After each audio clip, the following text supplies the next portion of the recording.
मित्रों, सनातन धर्म के 18 पुराणों में से एक गरुड़ पुराण का संबंध मनुष्य के जीवन से जुड़ा हुआ है। इस पुराण को महापुराण कहा जाता है और इसके अधिपति श्रीहरि हैं। बता दें कि इस गरुड़ पुराण में कुछ ऐसे मंत्र दिए गए हैं जिसके जाप से आपकी गरीबी खत्म हो जाएगी। हिंदू धर्म में मान्यता है कि किसी इंसान की मृत्यु के बाद गरुड़ पुराण का पाठ करने से मरने वाले व्यक्ति की आत्मा को शांति मिलती है। गरुड़ पुराण के इस मंत्र के जाप से खत्म हो जाती है गरीबी। यह एक ऐसा पुराण है जो मनुष्य को सत्कर्म करने के लिए प्रेरित करता है, उसे जीवन के मूल्यों एवं आदर्शों का पाठ पढ़ाता है। इसमें बहुत सी ऐसी नीतियों को बताया गया है जो आपके जीवन को बदल कर रख देती है। इसमें कुछ अचूक उपाय दिए गए हैं जिनकी जानकारी शायद ही किसी को हो। इन्हीं कुछ उपायों में से एक संजीवनी मंत्र है और गरीबी दूर करने के मंत्र भी हैं। आइए बताते हैं संजीवनी मंत्र। इस महापुराण में एक ऐसा मंत्र भी दिया गया है जिसे संजीवनी मंत्र कहते हैं। इस पुराण के अनुसार जो व्यक्ति इस मंत्र को सिद्ध कर ले वह इंसान दूसरे के जीवन को भी धन्य कर सकता है। संजीवनी मंत्र यकिश ओम ओम स्वाहा। इस मंत्र को सिद्ध करने के और इसका प्रयोग करने के नियम भी इस पुराण में बताए गए हैं। सभी नियमों को जानने के बाद ही संजीवनी मंत्र का प्रयोग किसी सिद्ध मनुष्य के साहित्य में ही करना चाहिए। जगत के हित में इसका ध्यान रखते हुए इसका प्रयोग करना चाहिए। अब आपको बताते हैं गरीबी दूर करने का मंत्र। गरुड़ पुराण में गरीबी दूर करने के लिए खास मंत्र बताया गया है। ऐसी मान्यता है कि इस मंत्र की जाप से कुछ ही वर्ष में गरीबी दूर हो जाती है और इंसान धनी बन जाता है। गरीबी दूर करने का मंत्र है ओम जूसह। इसमें श्री विष्णु सहस्त्र नाम का महिमा का वर्णन है। ऐसा कहा जाता है कि यदि 6 माह तक कोई इंसान इस पाठ को करे तो उसकी जीवन की हर समस्या दूर हो सकती है और उसकी कोई भी इच्छा पूरी हो सकती है। इन सब के अलावा क्या आपने कभी सोचा है कि इतनी मेहनत करने के बाद भी आपके पास लक्ष्मी क्यों नहीं टिकती है? ज्योतिष शास्त्र कहता है कि माता लक्ष्मी हमेशा किसी के पास नहीं टिकती।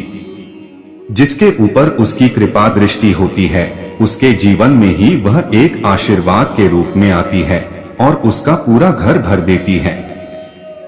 लेकिन माता लक्ष्मी की प्राप्ति के लिए हमें कुछ बातों का ध्यान रखना चाहिए, जैसे कि साफ सफाई। शास्त्रों की माने तो माता लक्ष्मी का आगमन हमेशा घर के पहले दरवाजे से ही होता है, जिसके चलते वह दरवाजे को हमेशा साफ रखना चाहिए। वही माता लक्ष्मी उसी घर में अपना चरण रखती है जहां रसोई साफ सुथरा होती है, क्योंकि रसोई एक ऐसी जगह होती है जहां अन्य देवता का वास होता है। रसोई को गंदा रखना उनके अपमान के बराबर होता है।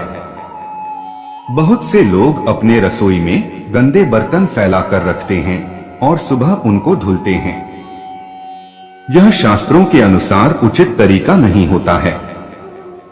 घर में जूठे बर्तन फैलाकर कभी नहीं रखना चाहिए। इससे अन्य देवता के साथ साथ देवी लक्ष्मी भी नाराज हो जाती है और ज्यादा दिन के लिए घर में नहीं रहती।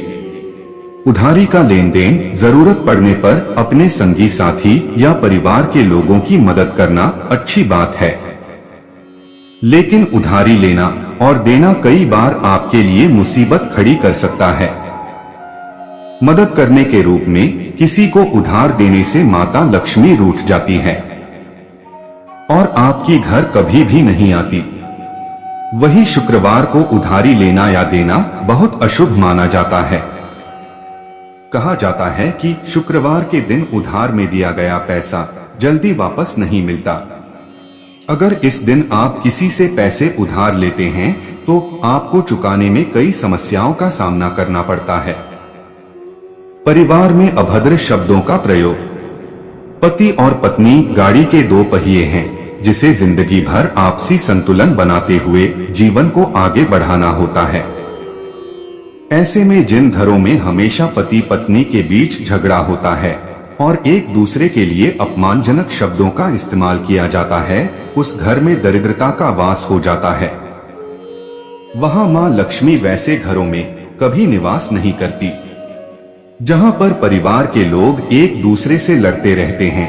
ऐसे में अगर आप महालक्ष्मी को प्रसन्न रखना चाहते हैं तो घर में भूलकर भी किसी के प्रति अपमानजनक शब्दों का प्रयोग ना करें। गलत समय झाड़ू लगाना। मान्यताओं की माने तो सूर्यास्त के बाद घर में झाड़ू पोछा लगाने से हमेशा आपको बचना चाहिए। मां लक्ष्मी इस समय झाड़ू लगाने से रूठ जाती है, जिसे परिणाम के रूप में आपके घर में दरिद्रता अपने पैर पसार लेगी और घर पर आर्थिक संकट छा जाएगा। अगर आप ऐसा करते हैं तो यह आपको दुर्भाग्य की जड़ भी मानी जाती है। अगर किन्हीं कारणों के चलते झाड़ू लगाने भी पड़ रही है तो घर की गंदगी को घर में ही रखें, उसको सुबह साफ सफाई के साथ फेंक दें। और औरतों का अपमान। जिस घर में औरतों का अपमान होता है या उसके साथ मारपीट की जाती है, उनके घर में कभी मां लक्ष्मी का वास नहीं होता है। इतना ही नहीं, मां उस घर की सुख शांति सब भंग कर देती है। घर की औरतें भी मां लक्ष्मी का ही रूप होती है और उनमें मर्यादा, लज्जा, स्नेह और ममता जैसे गुण होते हैं। इसलिए घर की स्त्रियों का खास तौर पर सम्मान करना चाहिए। औरतों का सम्मान करने वाला व्यक्ति जीवन में कभी भी परेशान नहीं होता और मां लक्ष्मी की भी कृपा बनी रहती है। बड़े बुजुर्गों का अपमान। एक परिवार की नींव बड़े बुजुर्ग होते हैं, उनका अपमान भगवान के अपमान के बराबर होता है।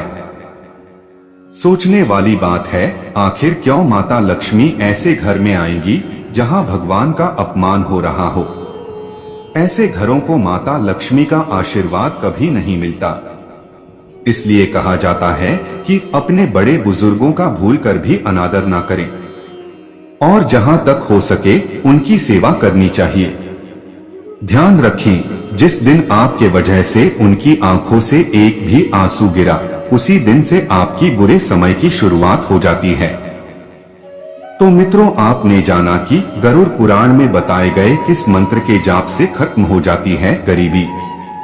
तो दोस्तों, उम्मीद करता हूँ कि आपको वीडियो पसंद आया होगा और आप हमारे चैनल पे नए हो तो लाइक, कमेंट और सब्सक्राइब जरूर करें।